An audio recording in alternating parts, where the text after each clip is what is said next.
Hello and welcome to a video demonstrating what this Team Scorer app actually does on the microbit. So the best thing to do is probably just plug it in and show you.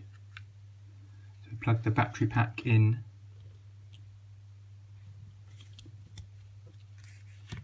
So the first thing you'll notice is that it's asking you what number of teams would you like. So we can press the B button to select up to 5 teams.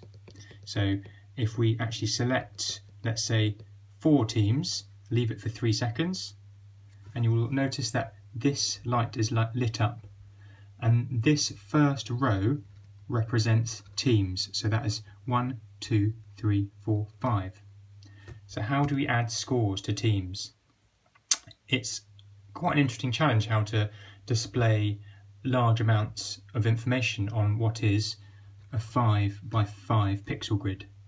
So the way that I've found most effective for a Team Scorer app, rather than have big numbers that take ages to scroll through or longer than you want if you're trying to score for example, a game very quickly, the best way I've found is, or that I could think of, is by making these bottom 2 rows increment and decrement by 1 every time you press it. So these bottom 2 rows represent 1s, and once it gets to 9 you press it again, and the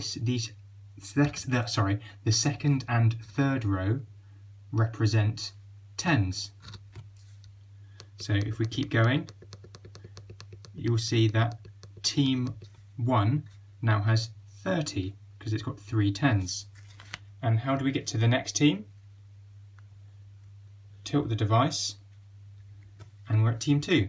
And we can add, let's say, 13. So that's 10 and 3, team 2. I'm thinking you're getting the idea now.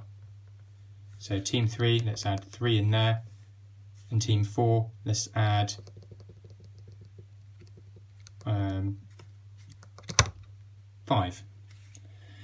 So we can scroll through the teams by just tilting the device to the left, and you'll see that team 3 has 3. Team 2 has 10 plus 3, 13. It's that simple, really. One of the nice features of this that you will learn how to code is to use the persistent memory within the microbit. So if we unplug the device, it's off, and usually in a lot of programs the data would be wiped and you start again, which would be fine for a game or something like that, perhaps. But with this, we want to be able to keep the score.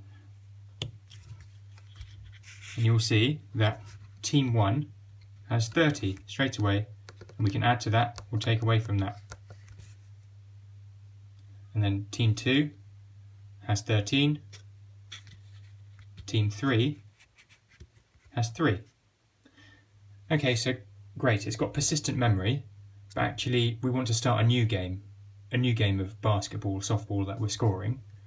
How can we do that if we've got this persistent memory other than just going down and reducing everything to 0? So we can shake the device, and it says, and this is how to reset it. And if we want to reset it, the first option is actually, no, you don't want to reset it, and you just leave it for 3 seconds, and it goes back to the previous team with no score, but you can add scores here. So if we do want to reset it, I've shut the device, it says no again, but we select yes, and we leave that for 3 seconds. And the device loops back round to the set teams function, which is basically the beginning of the device, and resets all the variables to 0 or the appropriate values. And that's it. Now, in terms of what you will learn with this, I'm hoping you'll create a multi-stage application that passes data from one stage to another. I've already talked about creating persistent save files that restore data on startup, looping through lists to turn appropriate LEDs on and off, using timed actions, using buttons and gestures to control data, how to display lots of data in a compact format. So that's thinking a bit laterally instead of using numbers, so here we've used numbers obviously, teams, because that's appropriate, but using a different abacus style way of displaying information, and how to reset the device, making a selection. So how to reset the device, shaking it and resetting all the information back to naught. Okay, there's going to be, or there is rather, a GitHub website that I'll put in the description, and also I'll do a second video walking you through the code. I hope this has been useful. Bye bye.